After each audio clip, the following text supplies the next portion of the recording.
All right, welcome. Now, this may be hard to explain simply because this one deals with spiritual encounters when dealing with grief. Now, let me just say this. I am not putting anyone's faith, religion, or belief system in the forefront. This is not what this video is about. I just want to open the door to many who have a spiritual background to know that in the time of grieving, some go to what they believe for healing and it works. So, with that said, let's get into what this video and the symbolic action are about. But before I do, everyone who is watching, if you haven't already done so, I invite you to subscribe to my channel and become a part of our incredible community. Together, we can explore new horizons and create unique experiences dealing with mental health topics like this one. Go ahead, subscribe, and hit the notification bell. I'll wait. I'm waiting. Okay, let's begin.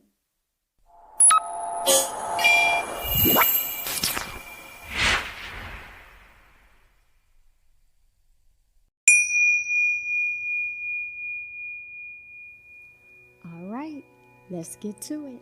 As your sis, I want to ensure that we know that grief and faith are two interconnected aspects of the human experience that often intersect during loss and mourning. And I want to discuss their relationship individually. So let's start with grief. Now, I said this before in a previous video that sadness, rage, remorse, bewilderment, and even physical symptoms like lack of food or energy are all parts of the complicated and multifaceted emotional process that is grief, which is a normal reaction to loss. Everyone deals with loss in their own special way, since it is an incredibly individual experience, Meanwhile, faith is defined as having confidence in a power or cause greater than oneself.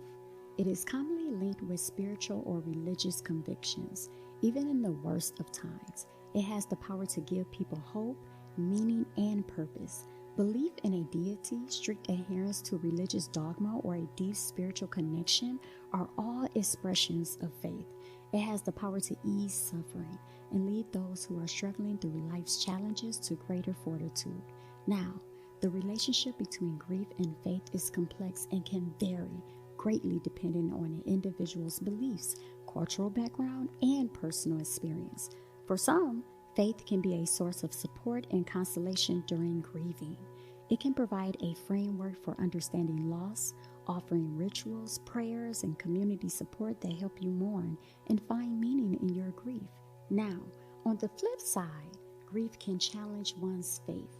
The intense emotions and existential questions that arise during the grieving process may lead people to question their beliefs, feel angry towards a higher power like God, or struggle with feelings of abandonment.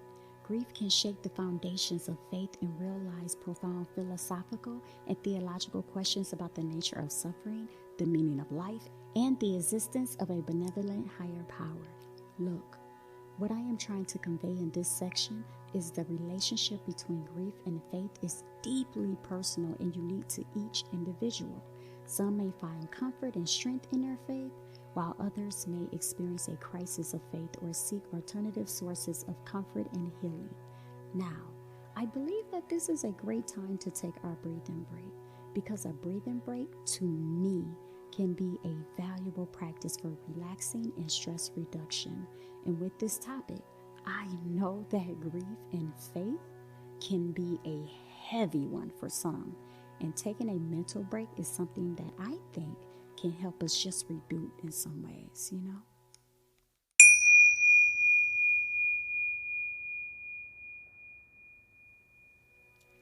I would like to take this opportunity to just ask a couple of questions. The first question I want to throw out there is, do you believe that faith can help someone cope with grief? If so, how? How can someone maintain or strengthen their faith while going through the grieving process? Do you believe it is common for people to question their faith or beliefs after experiencing a significant loss? Please put your opinions and thoughts and let me know your answers to these questions in the comments below.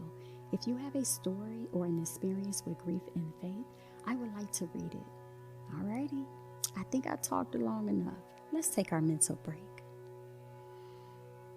Breathe in and breathe out. Breathe in and breathe out.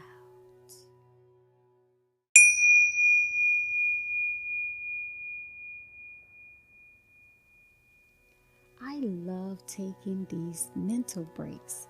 All right, it is time for the action. Now, I want to give 7 ways that I think will help when we navigate loss spiritually. Because again, we all know that grieving the loss of a loved one is an incredibly challenging and personal experience. And I know what I share may not be for everyone, but what I am trying to do here is just give you a head start on finding ways that work best for you.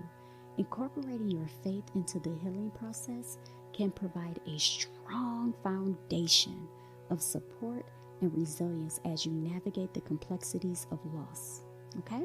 So number 1, remember there's 7. So number 1, seek comfort in religious rituals. Many religious traditions have specific rituals and practices surrounding death and mourning.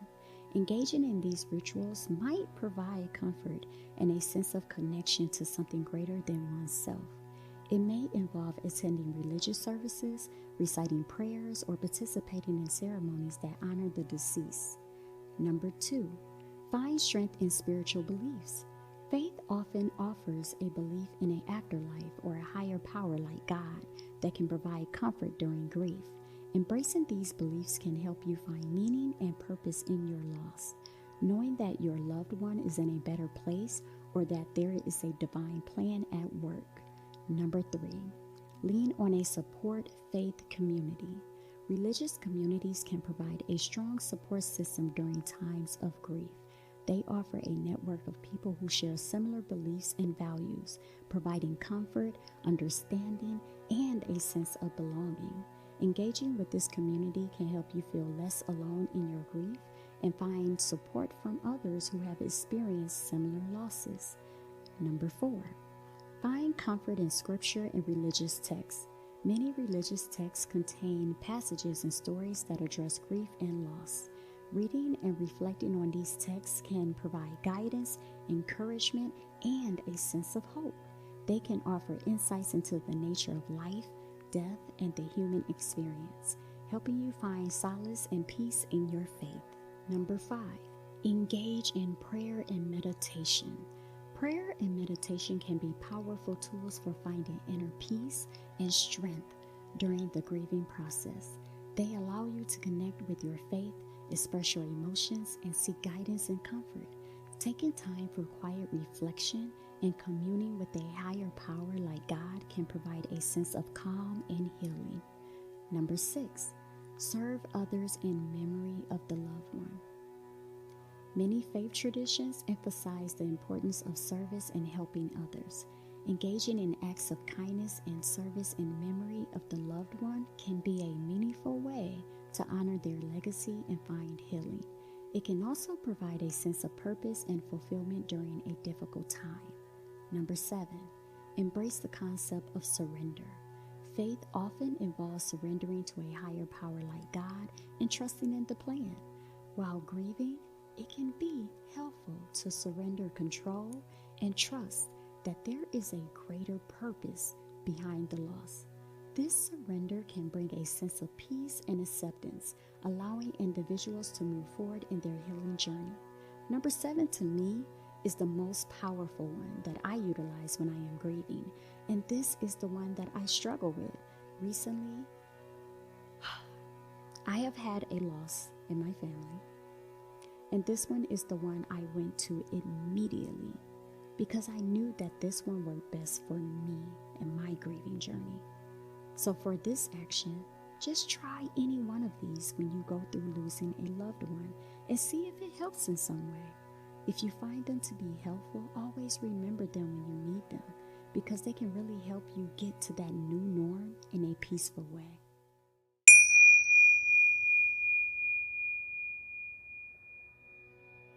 Now, let's recap. We explored how to put one's faith in the forefront when it comes to grief while learning how faith and grief interconnect during times of loss and mourning. Then, the symbolic action was to learn the 7 ways to navigate loss spiritually. That was short, simple, and straight to the point, right?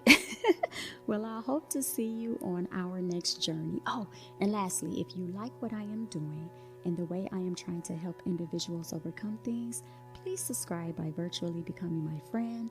Please like the video, share it as well, and hit the like button and the notification bell to stay updated when I drop new valuable content that interests you. This is the last interactive path video to this option. So until next time, detect, check, affect, and accept what is going on in your life conscientiously. Totes seeds.